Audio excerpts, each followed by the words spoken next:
In 1933, around 525,000 Jewish people lived in Germany, barely 0.75% of the total population. Most were deeply integrated into German life. They spoke German as their mother tongue, had fought in the First World War, since nearly 100,000 Jewish men served in the Imperial Army. 12,000 died in combat and many received the Iron Cross, and they actively participated in the country's economy, science, and culture. Berlin concentrated the largest community, some 160,000 people, followed by Frankfurt, Breslau, and Leipzig. The Jewish presence in certain liberal professions far exceeded its demographic proportion. By 1933, close to 16% of German lawyers and around 11% of the country's doctors were Jewish, an overrepresentation that Nazi propaganda would systematically exploit to present the community as an alien and privileged elite. Something similar occurred in the film industry. The UFA studio, the largest in the country, had Jewish executives and producers among its leadership ranks during the golden years of Weimar cinema. That community was not homogeneous. Alongside families assimilated for generations, settled in affluent neighborhoods, there coexisted a more recent population, arrived from Eastern Europe since the late 19th century, concentrated in neighborhoods such as Berlin's Scheunenviertel.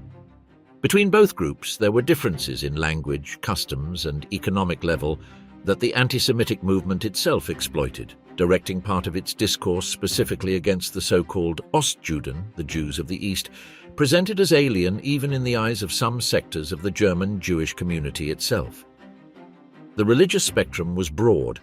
Orthodox communities, above all in the east of the country, coexisted with a liberal or reform majority born on German soil during the 19th century.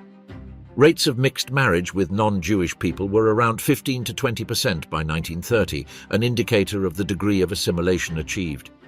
Jewish surnames appeared among the founders of department stores such as Wertheim and Tietz, among Nobel Prize winners such as Albert Einstein and Fritz Haber, among theater figures such as Max Reinhardt, and among composers such as Kurt Weill, author of the music for The Threepenny Opera. Antisemitism, however, was not born with Nazism. It had circulated before, fueled by the legend of the stab in the back that blamed Jews and socialists for the defeat of 1918, by the dissemination in Germany of pamphlets such as The Protocols of the Elders of Zion, and by the 1922 assassination of Foreign Minister Walter Rathenau, a Jew, at the hands of a far-right paramilitary group. The hyperinflation of 1923 and the Great Depression of 1929 fertilized the ground where the propaganda of the National Socialist Party would germinate, founded in 1920 and guided since 1925 by Adolf Hitler's programmatic book. The World That Ended on January 30th, 1933, President Paul von Hindenburg appointed Hitler Chancellor of Germany. The Nazi Party had been the most voted force in November 1932, with 196 seats, but without an absolute majority. The appointment came after maneuvers by conservative sectors that believed they could control him from within a coalition government. On March 21st, in a ceremony known as the Day of Potsdam, Hitler and Hindenburg appeared together beside the tomb of Frederick the Great, in a staging intended to present the new government as a continuation of the Prussian tradition rather than as a radical rupture. Among a large part of the German Jewish population, there spread in those first days a reading that time would disprove, that of a passing political episode comparable to other crises that the weak Weimar Republic had already gone through. On February 27th, the Reichstag building burned. The authorities arrested the young Dutch communist Marinus van der Lubbe, to whom the fire was attributed. The degree of involvement of other actors has been debated by historians for decades without any definitive consensus on whether he acted completely alone. The government used the fire as an immediate pretext. The following day, the Reichstag fire decree was enacted, which suspended constitutional guarantees and allowed the mass arrest of communists and socialists, many sent to improvised camps such as Oranienburg or the recently opened Dachau in March of that year. On March 5th, in elections held under that climate of repression, the Nazis obtained 43.9% of the votes, enough to form a majority together with the German National People's Party. On March 23rd, the Reichstag approved the Enabling Act, which granted Hitler the power to legislate without going through Parliament. In that same period, before there existed a single law specifically anti-Jewish, Episodes of spontaneous violence by the assault troops against Jewish judges and lawyers were already being recorded, forcibly expelled from courts in cities such as Breslau. While the first laws were being discussed, an improvised infrastructure of repression was already functioning in Germany. The assault troops, without waiting for centralized instructions, installed during 1933 dozens of unofficial detention centers in basements, barracks, and requisitioned buildings, where they imprisoned and tortured political opponents, communists, social democrats, and among them a considerable number of Jews detained not because of their origin but because of their political affiliation. Columbia House in Berlin was one of the best known of these wild centers, operated directly by the SA without any legal framework regulating the conditions of confinement. Dachau, opened in March 1933 near Munich, marked the transition toward a different model. Placed under the command of Theodor Eicke from mid-1933, the camp came to depend on the SS and developed a systematic regulation of punishments that would later be replicated in the rest of the camps of the Reich. By 1934 and 1935, a large part of the improvised SA centers were closed or absorbed by this new, more centralized structure, laying the administrative foundations that the regime would use later, already in 1938, to imprison Jewish men en masse after the Night of Broken Glass. On April 1, 1933, organized by Julius Streicher, a national boycott of Jewish businesses took place. Members of the assault troops stationed themselves in front of shops and offices, painted Stars of David on the shop windows, and prevented customers from entering. The international reaction, with calls to boycott German products in the United States and Europe, led the regime to limit the measure to a single day so as not to damage foreign trade. For many families, that day meant the first time they saw painted on their own business a symbol that until then they had associated only with the synagogue. 6 days later, on April 7th, the law for the restoration of the professional civil service was enacted. Known for including the so-called Aryan paragraph, it forced the dismissal of Jewish officials, judges, university professors, school teachers. In the first wave, several thousand public employees were removed, although initially those who had fought in the First World War or had been in office since before 1914 were exempted, an exception that would erode over the years. For many of those families, the loss of employment did not arrive as an abrupt rupture, but as an administrative letter signed by a superior who at times had been a colleague and friend for decades. On April 25th came the law against the overcrowding of German schools and universities, which set a quota of 1.5% of new Jewish enrollments and a maximum of 5% of the total enrollment, also with initial exceptions for children of veterans. That exception allowed a large part of the Jewish students who were already pursuing their studies to continue attending classes for 1 or 2 more years. But later restrictions, applied between 1934 and 1936, progressively denied them access to final examinations and to the professional authorizations of the state in fields such as medicine and law, so that a considerable number of young people in fact finished their studies without ever being able to complete the degree that would authorize them to practice in Germany. In parallel, a decree of April 22nd excluded Jewish doctors from the public health insurance system, and throughout the year, Jewish lawyers and notaries were losing place by place the possibility of practicing before the courts. The same Aryan paragraph spread progressively between 1933 and 1935 to pharmacists, dentists, veterinarians, and patent agents, so that almost no profession regulated by the state was finally left outside its reach. In October, the Reich press law required Aryan ancestry to practice as an editor, and in September the Reich Chamber of Culture was created under the control of Joseph Goebbels, whose mandatory membership in order to act, play an instrument, or exhibit artistic work was barred to Jews. These laws would later trigger a parallel industry of genealogists dedicated to tracing baptismal certificates and parish records. Any German, Jewish or not, had to be able to demonstrate by means of an ancestry passport the racial purity of his 4 grandparents in order to keep a public job or enter certain institutions. The boycott of April first had an inverse replica outside Germany. Already from March 1933, Jewish organizations in the United States, led by figures such as the lawyer Samuel Untermyer, began to promote campaigns to boycott German products as a form of economic pressure on the new regime. Similar committees emerged in Great Britain and Poland, and during 1933 German exports to several of these markets registered perceptible drops, although historians disagree over how much of that decline was due specifically to the boycott and how much to the still ongoing international economic crisis. The boycott movement collided almost immediately with the Havara Agreement signed months later, which depended precisely on German exports to Palestine in order to function. That contradiction divided the Zionist movement itself between those who defended any mechanism that facilitated the departure of people from the territory of the Reich, and those who considered that sustaining German trade, even if it was to save lives, betrayed the spirit of the international protest. The debate remained alive during the rest of the decade without either of the two positions managing to impose itself completely over the other. In 1936, the World Jewish Congress was born in Geneva, conceived as an organization capable of coordinating on a global scale the response of the different Jewish communities to Nazi persecution, although its real capacity to influence governments remained limited throughout the entire period. The Flames of May. On May 10, 1933, the German Student Union organized simultaneous bonfires in 34 university cities.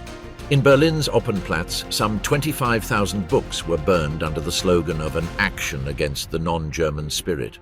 Works by Albert Einstein, Sigmund Freud, Karl Marx, and Heinrich Heine went up in flames, along with those of non-Jewish authors considered subversive, such as Erich Kästner, Erich Maria Remarque, and Bertolt Brecht. From the United States, Helen Keller made public her protest over the burning of books on subjects about which she herself had written. Einstein, who was traveling abroad when Hitler took office, decided not to return to Germany, resigned from his post at the Prussian Academy of Sciences, and also renounced his German citizenship in March of that same year. The physicist James Franck, a Nobel Prize winner, resigned in protest from his chair in Göttingen even before being formally dismissed. The case of Fritz Haber was especially bitter. Converted to Christianity decades earlier and responsible for scientific advances that the German army itself had used during the First World War, he submitted his resignation as director of the institute that bore his name when he was forced to dismiss Jewish colleagues by state order, and died in exile in Switzerland the following year. The refusal to recognize any Jewish contribution reached even works already integrated into the German popular songbook, Die Lorelei, the famous song about the nymph of the Rhine with verses by the poet Heinrich Heine, continued to be included in school music books, but from the middle of the decade its official editions attributed the lyrics to an unknown author, deliberately erasing Heine's name from a piece that generations of Germans had sung for decades. The book burning also coincided with the first measure explicitly directed against a Jewish religious practice. In April, kosher ritual slaughter had been prohibited by law, officially presented as an animal welfare measure, which in practice immediately restricted access to kosher meat throughout the country. The dismantling was not limited to public offices and universities. The Mendelssohn Bank, founded by descendants of the philosopher Moses Mendelssohn, came under growing pressure to reduce the participation of its Jewish partners. The Ullstein Publishing House, one of the largest in Germany, owner of newspapers and magazines with wide circulation, was sold under pressure in 1934 to a group linked to the Nazi Party itself. The S. Fischer Publishing House, which had published Thomas Mann and much of modern German literature, also faced the persecution of its Jewish founder. In Hamburg, the M.M. Warburg Bank, with almost a century and a half of history, resisted under the direction of Max Warburg until it managed to negotiate somewhat less unfavorable conditions than other firms before its forced sale around 1938 and the family's subsequent emigration. In the musical sphere, the Berlin Philharmonic Orchestra expelled several of its Jewish musicians during 1933 and 1934. The conductor Bruno Walter was prevented from conducting concerts in Leipzig and Berlin as early as March 1933, even before there was a law that formally prohibited him from doing so, simply because the local authorities threatened disturbances if he appeared. The conductor Otto Klemperer, at the head of Berlin's Kroll Opera, emigrated that same year. The German university as a whole had lost by 1935 around a quarter of its physics chairs, stripped of much of the generation that had made Germany one of the world centers of that discipline. Among the physicists who had to leave was Otto Stern, who would continue his career in the United States and receive the Nobel Prize in 1943. Many of those scientists, including Einstein himself, were received by institutions such as the Institute for Advanced Study in Princeton, which within a few years concentrated a significant part of that expelled talent. For these professionals, just as for thousands of doctors, lawyers and merchants, the loss was not only economic, it meant the closing of an identity built over an entire lifetime around a profession and an institution. German cinema lost much of its talent as early as 1933. The actor Peter Lorre, born Laszlo Löwenstein in Hungary and a recognizable face of Weimar cinema, left for Paris and then for Hollywood that same year. The director Fritz Lang, of Jewish mother, also left the country in 1933. In interviews granted decades later, he recounted having been summoned by Joseph Goebbels, who, according to his own account, had offered him the chance to continue working despite his ancestry, given his prestige as the author of Metropolis, an encounter that Lang said had convinced him to leave that very night, although some historians have cast doubt on whether the episode occurred exactly as he described it years later. The UFA studio, until then a power of European cinema, lost producers, screenwriters and composers during the following 2 years, a hemorrhage that contributed to the gradual decline of the international prestige of the German film industry during the rest of the decade. But not everyone waited to see how the situation evolved. The merchant Otto Frank, owner in Frankfurt of a family business dedicated to the production of pectin and spices, decided already in 1933 to move the business to Amsterdam, where he opened a branch and settled with his wife and his 2 young daughters. His decision, made barely months after Hitler's arrival in power, reflected a reading of the moment that few shared then, that the political change would not be temporary and that prudence required acting immediately, even at the cost of abandoning an established city and business. The majority, however, chose to wait. Those who were over 50 years old, had rooted properties or businesses inherited from previous generations, were more reluctant to leave than young people, who perceived more clearly the dimension of the change and pressed their families to begin exit procedures. The philosopher Hannah Arendt experienced that urgency firsthand. Briefly detained by the Gestapo in 1933 while collecting evidence of anti-Semitic propaganda for the German Zionist organization, she was released days later and decided to flee immediately to Paris without legal documentation, crossing the border clandestinely with the help of a family she knew. The emigration records of the time show in effect a notably higher proportion of young and single people among those who left the country during the first years, compared with an older population that tended to remain until circumstances became unsustainable. That generational gap partly explains why mass emigration took years to occur, despite the fact that warning signs were present from the first months of the regime. However, not all paths of emigration were one way without return. A minority but documented portion of those who left Germany between 1933 and 1934 returned to the country in the following 2 or 3 years, unable to rebuild a stable life abroad, whether because of language barriers, because of the lack of recognition of their professional degrees in the host country, or because of simple nostalgia for a familiar environment. Some of these returnees even came to convince themselves, in light of the relative calm that preceded the Nuremberg laws, that the worst had already passed. That decision would prove, in the great majority of documented cases, profoundly mistaken. Those who returned found themselves, barely 1 or 2 years later, trapped again inside a country whose anti-Jewish legislation did not stop hardening and had to restart from zero under still worse conditions, the same process of emigration that they had already attempted once. The new coexistence social exclusion advanced faster than any law. Sports clubs such as the German Gymnastics Federation expelled their Jewish members during 1933, and the same occurred in chess federations and alumni associations. Neighbors who until the previous year greeted one another on the building stairs began to cross the street to avoid the encounter. Some instead maintained contact with their Jewish friends in private, aware that doing so in public could cost them their own job or their reputation. Documents from the time record both behaviors in equal measure, denunciations by neighbors before local authorities, and, at the same time, gestures of discreet help, such as allowing someone to buy through the back door of a shop or warning in advance of an imminent raid.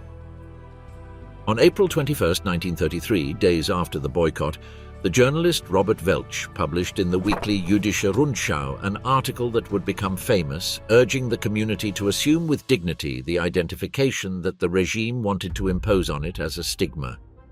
The text circulated widely among Jewish readers as a moral response to the recent humiliation at a time when there was still no legal obligation to wear any visible badge. Faced with exclusion, the Jewish community organized its own responses, although it was not starting from zero. Since 1893, the Zentralverein Deutscher Staatsbürger Jüdischen Glaubens had been operating, the largest Jewish organization in Weimar Germany, which for decades had defended a strategy of civic integration and legal defense within the German institutional framework itself, a position that the new reality of 1933 made increasingly difficult to sustain in the face of Zionist currents that openly bet on emigration. In September 1933, the Reichsvertretung der Deutschen Juden was founded, a national representation led by Rabbi Leo Bayek that coordinated social assistance, education, and emigration procedures. That same year, the musical director Kurt Singer created the Kulturbund Deutscher Juden, a cultural league that allowed Jewish musicians, actors, and directors expelled from German institutions to continue working before exclusively Jewish audiences. It came to gather nearly 70,000 members by the middle of the decade. Jewish sports clubs such as Maccabi and various Zionist youth movements saw their enrollment grow as the doors of German institutions closed. In 1935, several hundred German Jewish athletes traveled to Tel Aviv to participate in the Second Maccabiah Games, an international Jewish sports competition. A significant number of them decided once there not to return to Germany, turning the sports trip into a route of covert emigration that the German authorities could not prevent without publicly admitting the real reason for those absences. For Jewish children and adolescents, the change was first noticeable in the classroom.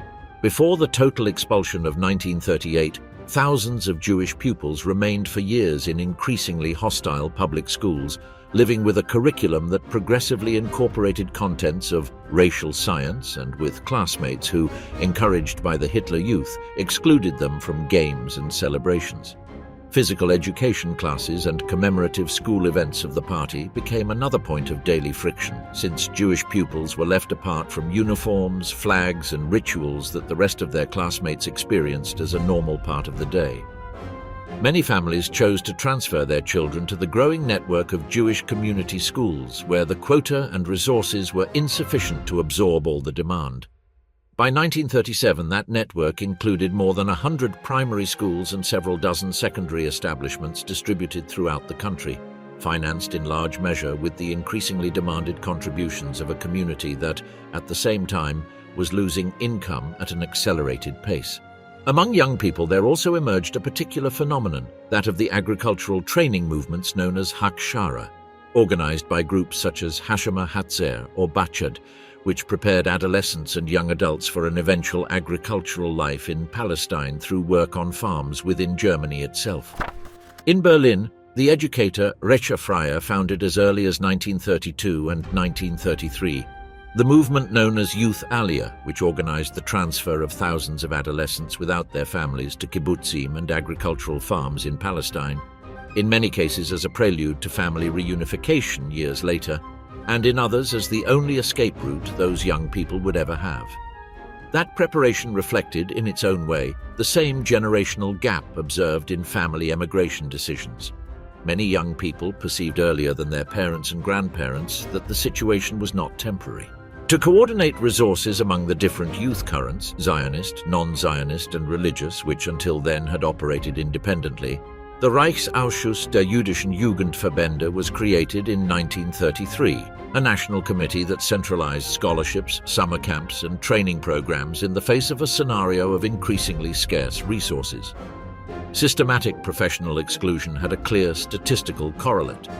By the middle of the decade, the proportion of unemployment among the Jewish population of working age far exceeded that of the rest of the country, a direct product of the accumulated bans in the civil service, the legal profession, medicine, and journalism. Families that had lived from commerce or liberal professions for generations had to reinvent themselves with scarce resources and a labor market that, outside the community sphere, was increasingly closed to them. Faced with that scenario, the Jewish Vocational Training Organization, known as ORT, with an international presence since the beginning of the 20th century, expanded its courses inside Germany to teach manual and agricultural trades to merchants, lawyers, and doctors who saw in those skills a means of immediate subsistence and, above all, an indispensable tool for qualifying in the immigration programs of countries that privileged workers with practical skills over liberal professionals. For a large part of the emigrated doctors, moreover, the degree obtained in Germany was not enough by itself in the destination country. Throughout the decade, nearly 1,000 of them had to take revalidation exams or study again part of their courses in order to be able to practice legally in Great Britain, the United States, or Palestine. The Zentralausschuss der deutschen Juden für Hilfe und Wiederaufbau, Central Committee for Aid and Reconstruction that emerged in 1933, channeled its own funds and donations from abroad toward loans for labor retraining and to cover emigration passages. The weight of supporting the family frequently fell on women who had to combine the administration of the home with the search for income in the few fields still permitted, such as domestic work within the community itself or small sewing and craft workshops. The League of Jewish Women, founded in 1904 by Bertha Pappenheim and still active under her direction until her death in 1936, coordinated much of this network of workshops and assistance to mothers and elderly women who had been left as the sole support of the household after the loss of male employment. In 1938, with Jewish male unemployment already at critical levels, the regime also instituted compulsory labor service known as Pflichtarbeit, which forced unemployed Jewish men into manual tasks assigned by the state employment offices, a direct antecedent of the forced labor schemes that would become widespread during the war. Nevertheless, the experience was not identical throughout the country. By 1933, Germany had nearly 1,600 Jewish communities officially registered, most of them small, with fewer than 100 members scattered in towns and provincial cities. In rural areas, where for centuries there had existed small Jewish communities known as Landjuden, often linked to cattle trading or craft trades, persecution developed at rhythms different from those of the large cities. In some towns, ties of generations with non-Jewish neighbors locally delayed the application of boycotts or signs of exclusion. In others, pressure from local party authorities even preceded national provisions, in part because it was easier to identify and pressure a Jewish family when it was the only one, or one of few, in the entire town. The result, by the middle of the 1930s, was an internal exodus. Numerous families from small localities first moved to large cities such as Berlin, Frankfurt, or Cologne, seeking relative anonymity and more developed community assistance networks before attempting emigration abroad. Cities such as Worms, Speyer, and Mainz, known together by the Hebrew acronym SHUM, had housed uninterrupted Jewish communities since the Middle Ages, with almost 900 years of documented history in their synagogues and cemeteries. Dozens of rural communities with centuries of history, some with synagogues and cemeteries dating from the 16th or 17th century, were reduced to a handful of elderly families by the end of this stage, anticipating what would happen to the rest of the country in the following years. One particular case escaped this general pattern for several years. The region of Upper Silesia, divided between Germany and Poland after the First World War, had been subject to a German-Polish treaty for the protection of minorities signed in Geneva in 1922, valid for a period of 15 years. As long as that agreement remained in force, Jews residing in the German portion of Upper Silesia were able to appeal before international bodies against discriminatory laws that in the rest of the Reich were already being applied without any possible legal opposition, generating for several years an anomalous legal situation in which, within the same country, a territorial minority retained rights that the rest of their co-religionists had already lost. The treaty expired in July 1937, and from then on, racial legislation was applied in the region exactly the same as in any other point of German territory. The door to Palestine and the Nuremberg Laws. In August 1933, the Havara Agreement was signed between the German Zionist organization, the Anglo-Palestine Bank, and the German Ministry of Economy. It allowed those emigrating to Palestine to transfer part of their assets in the form of exports of German products, avoiding the loss of their entire patrimony upon leaving the country. By 1939, some 60,000 people had emigrated under this mechanism, managed through the Paltrow Company, with close to 100 million marks transferred in that way. The agreement generated strong controversy within the Zionist movement itself, debated harshly at the Prague Congress of 1933 because it clashed with the boycott campaigns against German products that Jewish organizations were carrying out abroad. Emigration was also sustained thanks to international organizations. The American Joint Distribution Committee, known as the Joint, financed much of the assistance to refugees, while HISEM, an alliance of European and American Jewish migration agencies, managed procedures, tickets, and documentation.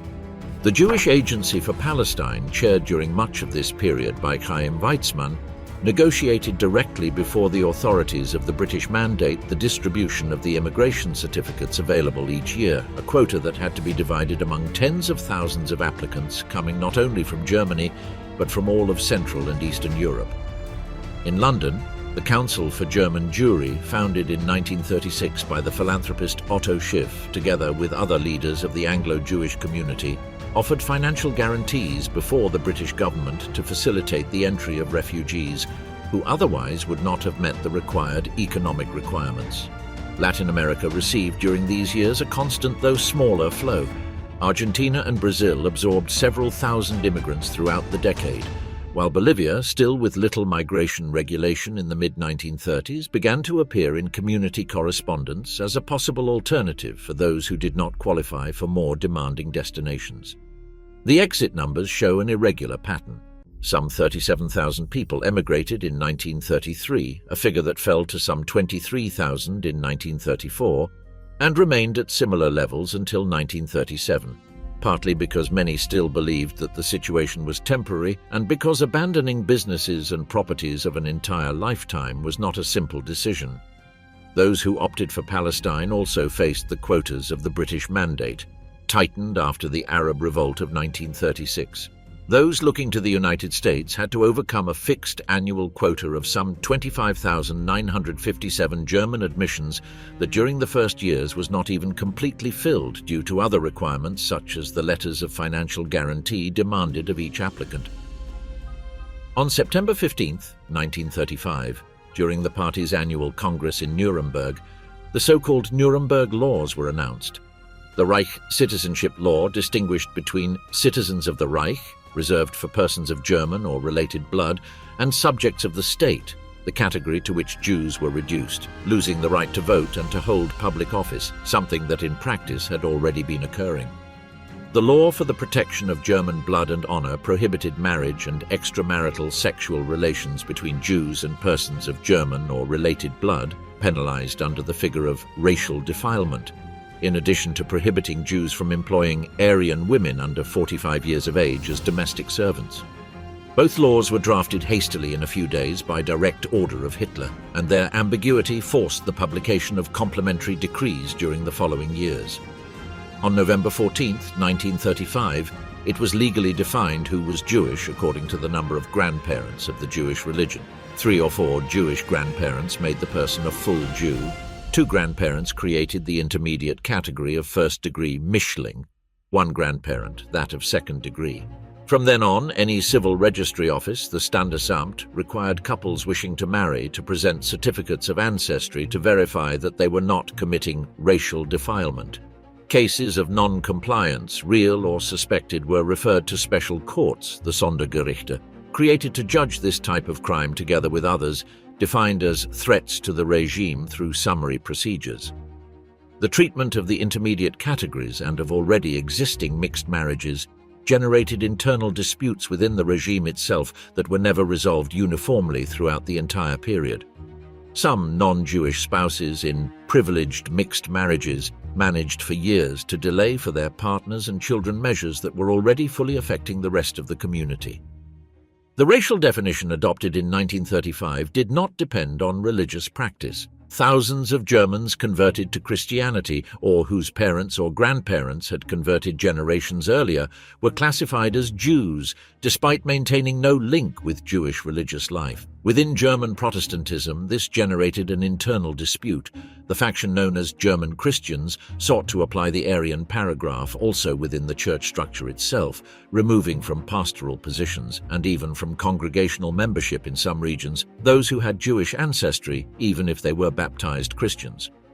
In opposition to that position emerged the Confessing Church, led by pastors such as Martin Niemöller and Dietrich Bonhoeffer, which objected to the state's intrusion into ecclesiastical affairs, although its opposition focused above all on defending the autonomy of the Church rather than on an explicit public defense of converts of Jewish origin.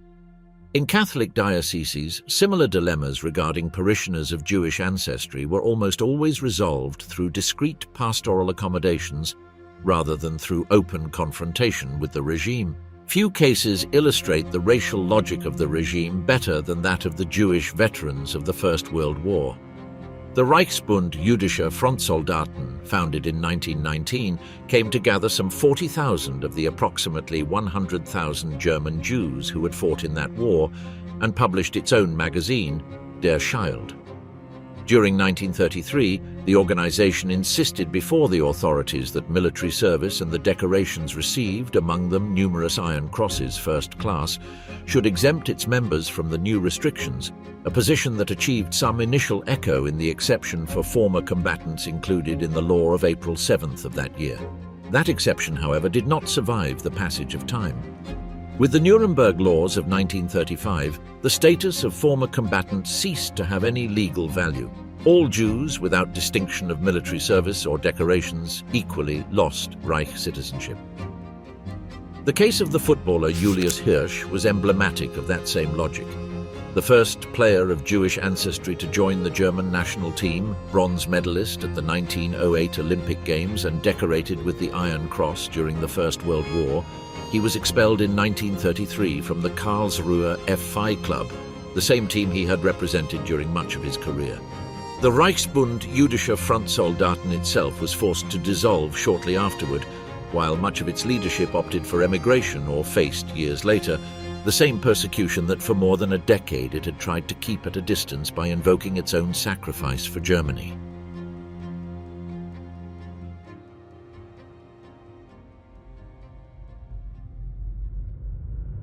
The spread of hatred and spiritual life. From 1935 onward, signs multiplied in parks and businesses with the legend "Entry prohibited to Jews," although their appearance did not always respond to a national law, but to decisions by local authorities which generated an uneven map. Some regions applied restrictions with greater harshness and anticipation than others. The region of Franconia, under the command of Julius Streicher himself, became an extreme case even within the Nazi apparatus itself. Its radicalism and the rumors about personal enrichment through the forced Aryanization of properties led, years later, to the party itself opening an internal investigation against him, which would culminate in 1940 with his removal from office for reasons of corruption, though not for the persecutions he himself had instigated. Public swimming pools and beaches barred entry to Jewish people. Park benches bore inscriptions reserving their use for Aryans. Carrying out a simple errand, such as buying bread or taking a tram, could become a daily reminder of belonging to a separate category, without there necessarily being a written law ordering it in that specific place. The weekly Der Stürmer, directed by the same Streicher, reached print runs of several 100,000 copies per week, displayed in special showcases installed in squares and street corners in numerous cities. Its pages combined caricatures by the cartoonist Philipp Ruprecht, known as Phipps, with accusations of blood libel directed against the Jewish population. The blow to community life came above all through the economic route, with the closing of businesses and the loss of contributions from those who emigrated, which forced the expansion of Jewish hospitals, nursing homes and soup kitchens that absorbed both doctors and nurses expelled from the general system and an increasingly impoverished population dependent on community assistance. But despite the growing pressure, religious worship continued to function without explicit legal prohibition throughout this entire stage. Synagogues remained open, weddings, circumcisions, and bar mitzvah ceremonies were celebrated, and the Jewish festive calendar continued to mark the rhythm of the community year. The prohibition of kosher ritual slaughter in 1933 forced improvised solutions, including the occasional importation of kosher meat from abroad and specific exemptions arranged for festivities such as Passover, when the community coordinated the distribution of matzah through its own charitable organizations. Rabbi Leo Beck, at the head of the Reichsvertretung, became the public voice that tried to sustain community morale, insisting in sermons and communiques on the importance of maintaining ritual and educational life despite the deterioration of the surroundings. Jewish academic institutions, such as the Hochschule für die Wissenschaft des Judentums in Berlin, dedicated to rabbinical training and Jewish studies, continued teaching classes during much of this period, in parallel with the expansion of the network of community schools that absorbed pupils expelled from the public system. That persistence of ritual and educational life coexisted day by day with the accelerated deterioration of the material and legal conditions surrounding each of those celebrations. With the arrival of the Berlin Olympic Games in August 1936, the regime temporarily removed the most visible anti-Semitic signs from the capital and lowered the tone of public propaganda to project an acceptable image before foreign journalists and visitors. A similar maneuver, though on a smaller scale, had already been rehearsed months earlier, in February of that same year, on the occasion of the Winter Olympic Games held in Garmisch-Partenkirchen. In the United States, the Amateur Athletic Union had debated in 1934 the possibility of boycotting the Games in protest against the ongoing persecution, a motion that was ultimately rejected by a narrow margin after an intense campaign by Avery Brundage, president of the organization, who claimed to have guarantees from the German organizers regarding non-discriminatory treatment toward foreign athletes. The German team included the fencer Helene Mayer, classified as mixed race because of her ancestry, who won the silver medal and gave the Nazi salute on the podium, a gesture that historians frequently cite as an example of the contradictions of the moment. By contrast, the high jumper Gretel Bergmann, of full Jewish ancestry, was excluded from the team despite having equaled the national record in the preliminary trials. As soon as the games ended, the removed signs returned to their places and the pressure continued with renewed intensity. 1938, the year violence was unleashed. On March 12, 1938, German troops entered Austria, and the following day the annexation was formalized, received with enthusiasm by a large part of the Austrian population. In Vienna's Heldenplatz, a crowd estimated at 200,000 people listened to Hitler proclaim the union of both countries barely 3 days after the entry of his troops. The persecution against Vienna's Jews, who numbered some 185,000 people, the largest German-speaking Jewish community outside Berlin, erupted immediately with a violence that exceeded the gradual pace Germany had followed between 1933 and 1937. In the first days, civilians and Austrian Nazi militants forced Jewish people to kneel in the streets to erase by hand slogans in favor of Austrian independence, while crowds watched and mocked. Shops and homes were looted almost immediately. The young SS officer Adolf Eichmann organized in Vienna the Central Office for Jewish Emigration, a model of rapid expulsion based on bureaucratic extortion that stripped people of their assets before authorizing their departure. A mechanism that would later be replicated in the rest of German territory. In the weeks following the annexation, a marked increase in suicides among Vienna's Jewish population was recorded, with figures that different sources place at several hundred cases in those first weeks alone, attributed by historians both to the speed and to the unusual harshness of the persecution in that city. Among those who managed to escape Vienna under those conditions was Sigmund Freud, then 82 years old. Shortly after the annexation, the Gestapo raided his apartment and held his daughter Anna for an entire day to interrogate her, an episode that accelerated the family decision to seek departure from the country as soon as possible. His international colleagues, among them Ernest Jones and Princess Marie Bonaparte, intervened to gather the money demanded by the authorities as a condition for departure, a sum equivalent to a ransom disguised as a flight tax. Freud finally obtained permission and settled in London months later, while part of his family had to remain in Vienna. The agreement, signed in Munich on September 30th, 1938, between Germany, Great Britain, France and Italy, authorized the German annexation of the Sudetenland, the majority German-speaking region of Czechoslovakia. As soon as the territorial occupation was completed, the pattern already tried in Austria months earlier was immediately repeated. The Jewish properties of the region were looted, local synagogues attacked, and the approximately 20 to 25,000 Jews who lived in the Sudetenland were subjected without any transition to the racial legislation in force in the rest of the Reich. Many of them fled in a matter of days toward the Czechoslovak territory that still retained its independence, joining a stream of internal refugees that the Prague authorities, with limited resources and under enormous diplomatic pressure, could barely absorb. The episode confirmed a pattern that would be repeated once more months later with the occupation of the rest of Czechoslovakia in March 1939.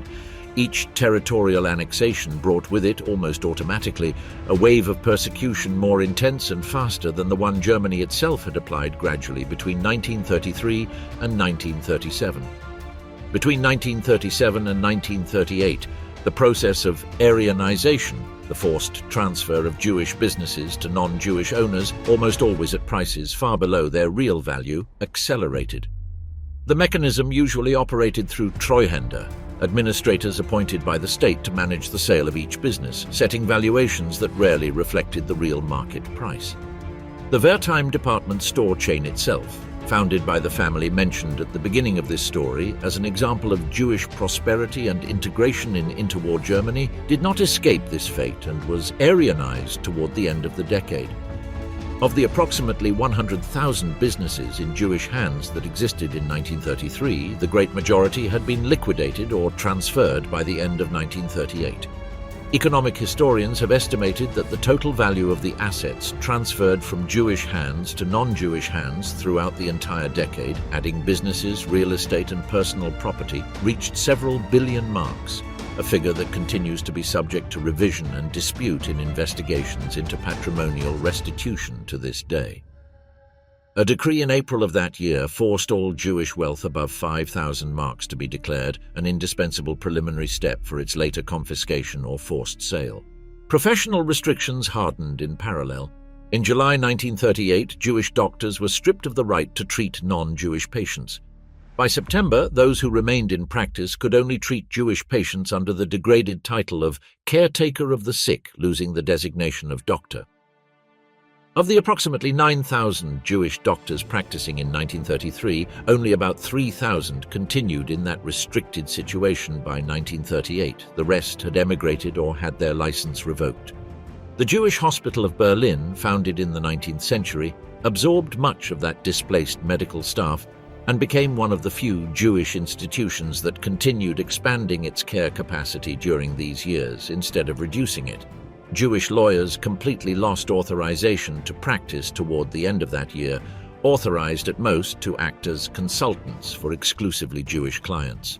In October 1938, at the request of the Swiss government, the passports of German Jews began to be stamped with a red J to identify them at border controls. On August 17th of that year, a decree forced those who did not bear a recognizably Jewish given name to add the middle name Israel in the case of men, or Sarah in the case of women, a measure that would enter into force on January 1, 1939. By then, appearing before any public office, from the post office to a police station, required showing documents that announced in advance the ethnic belonging of whoever carried them. Professional restrictions hardened in parallel. In July 1938, Jewish doctors were stripped of the right to treat non-Jewish patients. By September, those who remained in practice could only treat Jewish patients under the degraded title of caretaker of the sick, losing the designation of doctor. Of the approximately 9,000 Jewish doctors practicing in 1933, only about 3,000 continued in that restricted situation by 1938. The rest had emigrated or had their license revoked.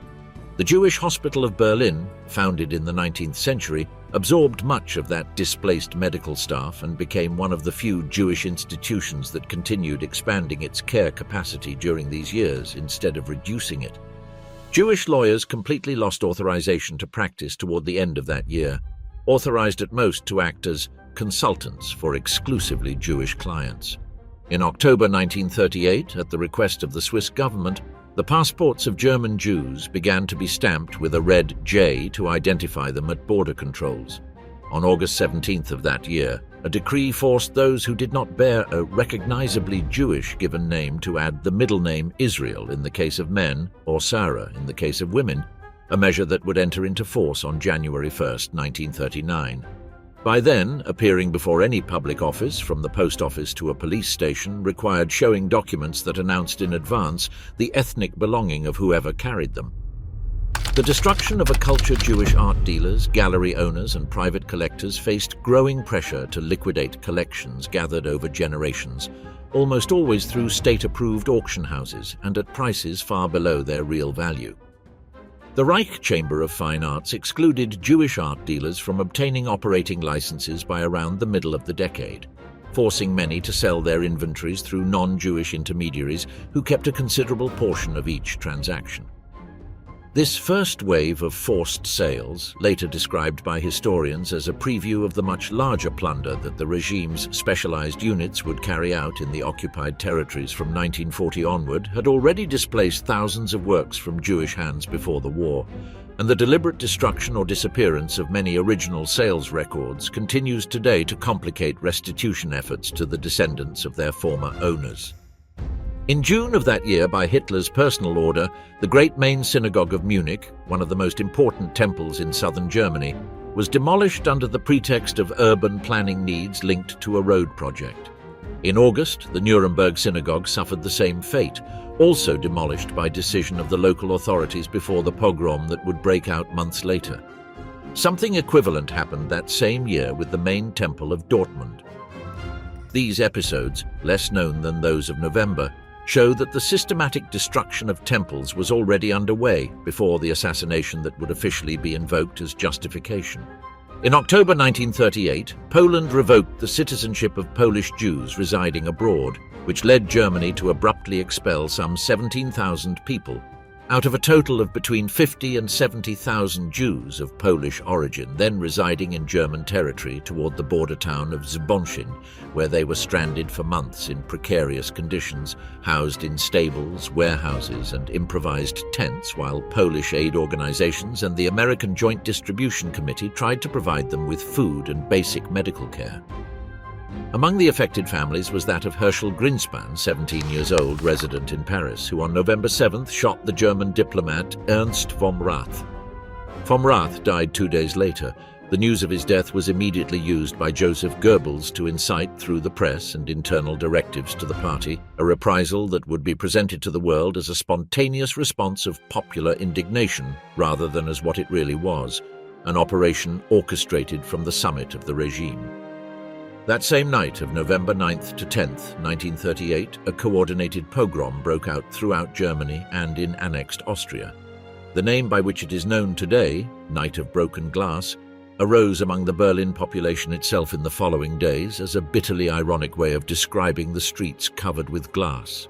The regime, for its part, preferred to refer internally to the events with administrative euphemisms rather than with that expression that would end up imposing itself in historical memory. Units of the SA and the SS, with participation by local civilians, destroyed around 1,400 synagogues, according to the most cited figures. Together with thousands of Jewish businesses and homes, the value of the broken glass alone in shop windows, according to estimates from the time, reached several million marks, mostly imported glass that was scarce in the German market at the time. The most conservative estimates speak of at least 91 dead, although broader calculations that include suicides and later deaths from the mistreatment suffered raise that figure considerably, without there being to this day a definitive number accepted by all historians. Around 30,000 Jewish men were arrested and sent to the concentration camps of Dachau, Buchenwald, and Sachsenhausen, where the overcrowded conditions forced the authorities of the camps themselves to improvise additional barracks to house a number of prisoners that tripled, from one day to the next, the usual capacity of those facilities. Not all temples fell that night. In Berlin, the new synagogue on Oranienburger Street, one of the most emblematic Jewish buildings in the capital, was partially saved from the fire thanks to the intervention of Wilhelm Creutzfeldt, head of the district police, who appeared at the site and demanded that the assault troops withdraw, invoking the protected status of the building. The episode, documented by survivors and by later police records, remained as one of the few individual gestures of resistance in the face of a destruction that, in the immense majority of cities, encountered no similar obstacle. Along with the buildings, entire community libraries, centuries-old Torah scrolls and administrative archives that documented centuries of local Jewish life also burned. A cultural damage that no figure of destroyed synagogues can reflect by itself. On November 12, 1938, the regime imposed on the Jewish community a collective fine of 1 billion marks, presented as an expiation for the death of von Rath and for the very damage caused during the pogrom of which they themselves had been victims. Insurance payments for the destruction of property were confiscated by the state instead of being delivered to their owners, and a decree of that same day forced Jewish owners to pay with their own money for the repair of the visible damage in the streets. Another decree of the same November 12th completely excluded Jews from German economic life, prohibiting any independent commercial activity that still remained standing. That month, all Jewish children were also expelled from the public schools that still admitted them, leaving Jewish education reduced entirely to the shrinking system of community schools. Driving licenses were revoked, restricted circulation hours were imposed in numerous cities, and the prohibition of access to theaters, cinemas, and most public spaces was formalized. For thousands of men released from the camps after weeks of detention, the condition for leaving was almost always the same: to demonstrate reliably that they would leave the country within a short period. For a large part of the community, including many who until then had considered themselves German above all, without much attachment to religious practice or even baptized generations earlier, the November pogrom represented the definitive breaking point of any illusion of continuity.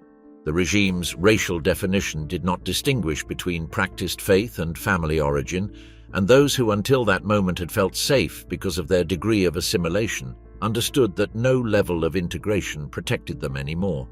On the diplomatic level, the international reaction was limited almost entirely to symbolic gestures. The government of the United States withdrew its ambassador in Berlin as a sign of protest, without that implying a rupture of relations or, much less, a modification of the immigration quota policies that continued to govern the entry of refugees into the country. From that month onward, moreover, almost all independent Jewish publications disappeared, which by 1933 had come to number several dozen different titles among newspapers, weeklies, and cultural and religious magazines spread throughout the country.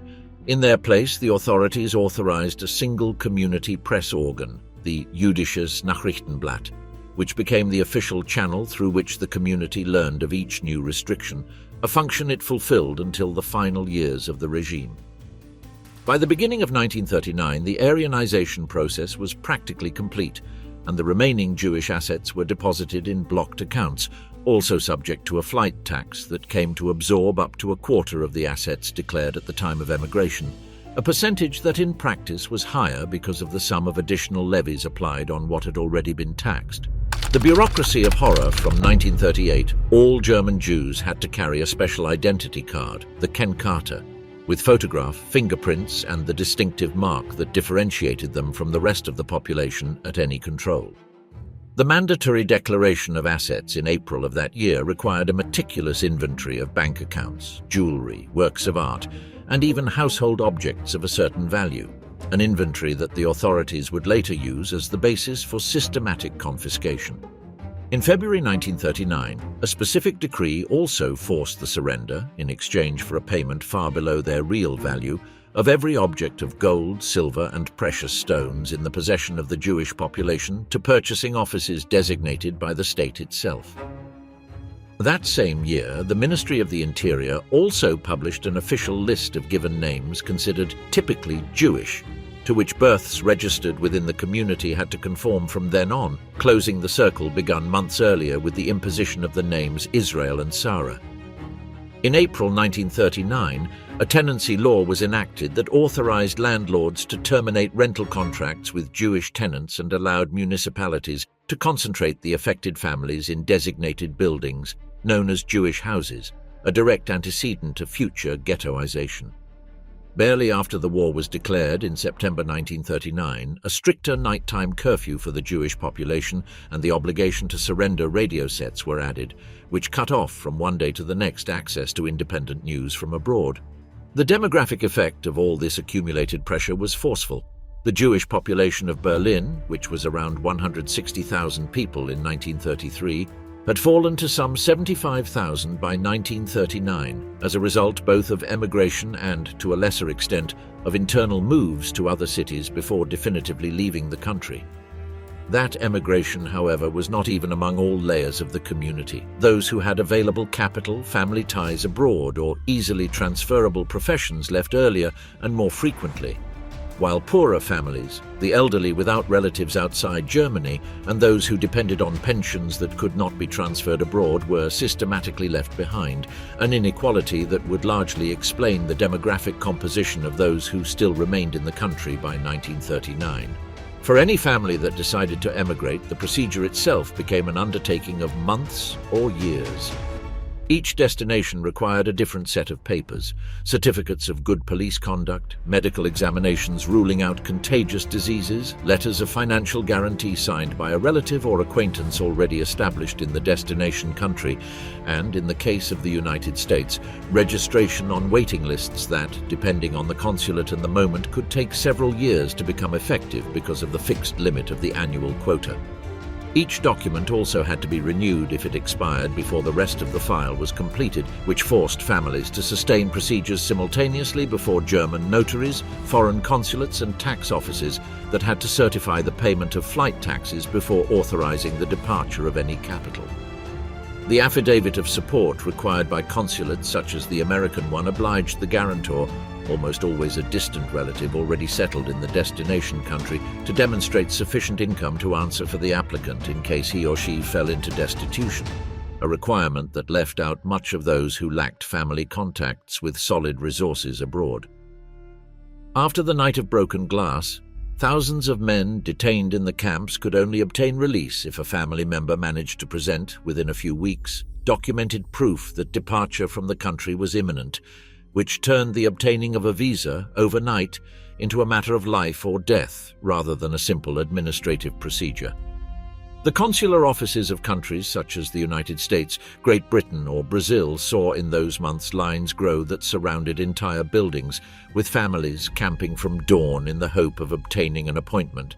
Great Britain, in particular, opened from 1938 a special visa category for women willing to work as domestic servants, a path that allowed numerous single young women to obtain entry into the country more quickly than their own parents, generating in more than a few cases a family separation that would last, without anyone knowing it then, until after the end of the war.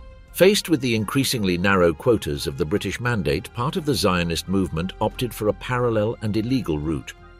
From 1938, the organization known as Mossad Le'aliyah Bet, distinct from the later Israeli intelligence service that would take that same name years later, began to charter vessels departing from Mediterranean ports, mainly in Italy, Greece and the Balkans, to disembark their passengers at night on the coasts of Palestine, without passing through the official controls of the Mandate.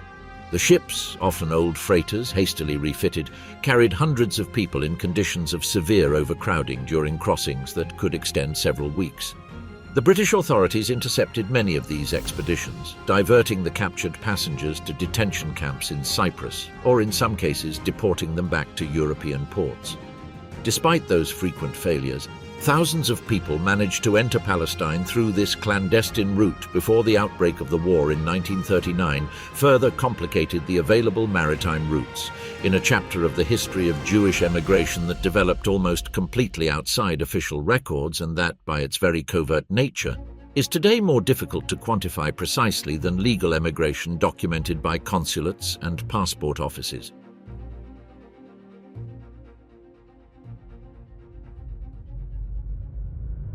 The race against closed borders.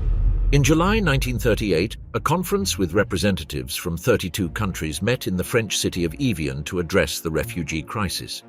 Most invoked existing immigration quotas or economic difficulties to avoid increasing the number of admissions. The Australian delegate even argued that his country faced no relevant racial problem and did not wish to create one through a more permissive immigration policy. Only the Dominican Republic offered a significant quota. The failure of Evian was interpreted by the German government as confirmation that no other country truly wished to receive the Jewish population it claimed to reject. An opinion poll carried out in the United States at the beginning of 1939 showed a pattern similar to that of the conference itself. A large majority of those surveyed condemned the treatment that the German regime gave to the Jewish population, but that same majority opposed relaxing the country's immigration quotas to admit a larger number of refugees. Foreign correspondents based in Germany, such as the American William Shirer, who had arrived in Berlin in 1934, documented much of these events for the international press, although their reports rarely translated into concrete changes in immigration policy in their countries of origin. In Argentina, the Ministry of Foreign Affairs itself issued in July 1938 an internal directive, later known as Circular 11, which instructed the country's consulates to restrict in a reserved manner the granting of visas to those who had left their country of origin for religious or racial reasons without needing to openly declare that policy as a public rule. The measure, kept in force for years, contributed to significantly reducing the number of Jewish refugees who managed to enter the country legally during the most critical period of European persecution. Bolivia, which until then had barely figured among the usual destinations, briefly relaxed its entry requirements between 1938 and 1939, which led several thousand refugees to settle in La Paz despite having little or no agricultural experience, a condition that their visas theoretically required. The sudden influx led the Bolivian government to tighten controls again by around 1940, leaving numerous families stranded at intermediate stops, mainly in some South American ports.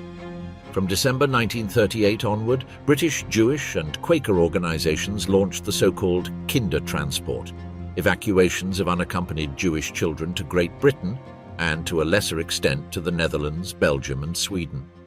Within Germany itself, the American Friends Service Committee, the Quaker organization based in the United States, maintained from 1938 a small permanent delegation in Berlin dedicated to advising on emigration procedures and distributing food aid among Jewish families who had already lost almost all other support, one of the few foreign humanitarian assistance presences that the regime tolerated operating within its own borders during those years.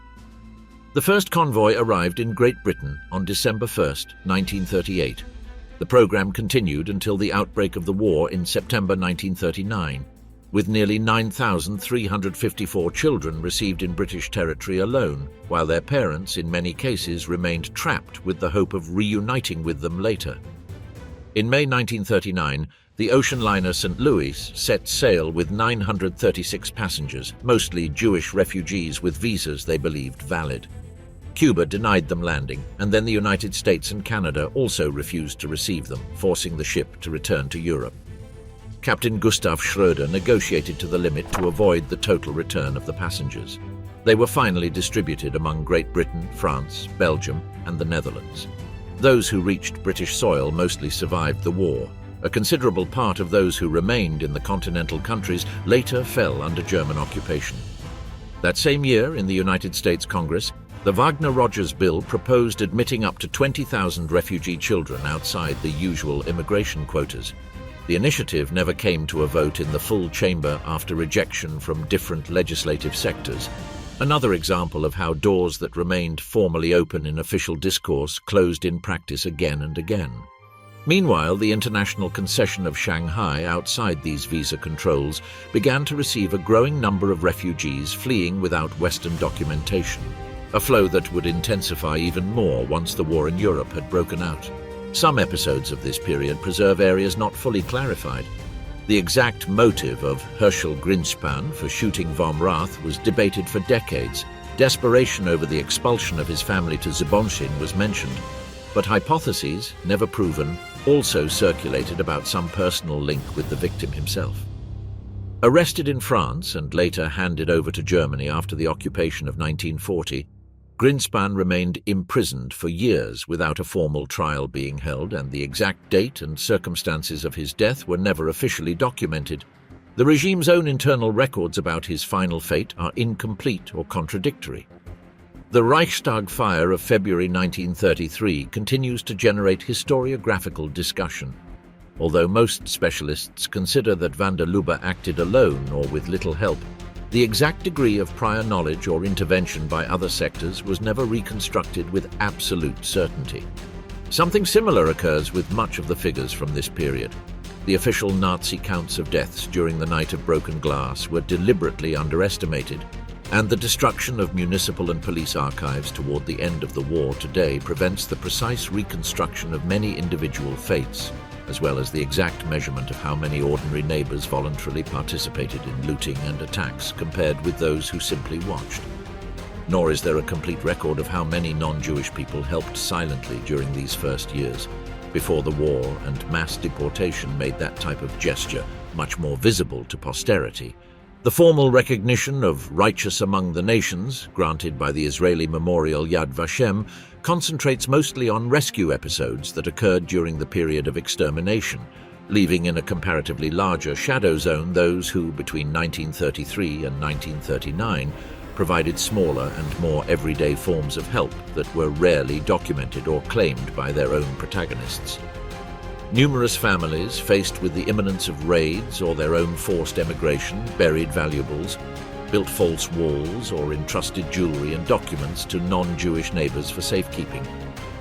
Some of those hiding places were found decades later during renovations or demolitions in different cities of Germany and Austria. An undetermined number remains lost because their locations disappeared together with those who hid them. The informal networks that helped some people cross borders clandestinely before the war, sustained by customs officials, smugglers, or members of the clergy willing to collaborate, rarely left a written trace for security reasons, which makes it impossible today to reconstruct their true scope. Property restitution commissions in different European countries continue up to the present, receiving and evaluating claims linked to goods sold or confiscated during these same years, a process that the scarcity and dispersion of the original documentation makes, in a large number of cases, extremely slow. On January 1st, 1939, the obligation to add the names Israel or Sarah entered into force. That same month, Reinhard Heydrich created the Reich Central Office for Jewish Emigration, charged with systematizing and accelerating departures while extracting up to the last possible mark through exit taxes. In May of that year, the National Census included for the first time a special survey intended to count according to the racial criteria established in 1935, and not according to declared religion, every person with some degree of Jewish ancestry, which revealed a figure of Mischlinge considerably higher than estimated until then, and forced the further expansion of the bureaucratic apparatus dedicated to classifying the population. By mid-1939, around half of the Jewish population that Germany had in 1933, between 280,000 and 300,000 people, had already managed to emigrate, although increasingly restrictive visa policies in destination countries slowed the pace and left many stranded in transit or temporarily sheltered in neighboring countries. The year 1939 itself, despite the growing closure of borders, would end up being the one with the greatest number of departures of the entire decade, with nearly 78,000 people leaving the country before the war completely cut off that possibility, a final race that reflected the extent to which desperation had by then overcome any remnant of the old reluctance to leave. In May 1939, the British government published a new white paper that limited Jewish immigration to Palestine to 75,000 people distributed over 5 years, closing precisely at that moment one of the main escape routes that still remained open. On September 1st, 1939, the German invasion of Poland began the Second World War. By then, the Jewish men who still remained in Germany, many of whom had fought and received decorations for their country barely 2 decades earlier, were formally excluded from any possibility of enlisting in the armed forces that were now marching toward Poland. That same day, the last legal exit routes were effectively closed for those who remained in German territory, where between 200,000 and 210,000 Jewish people still lived, mostly elderly people, people without resources or without sponsors abroad. The invasion, moreover, placed another 2 million Polish Jews under German control, giving way to the stage of ghettoization and extermination that would unfold in the following years.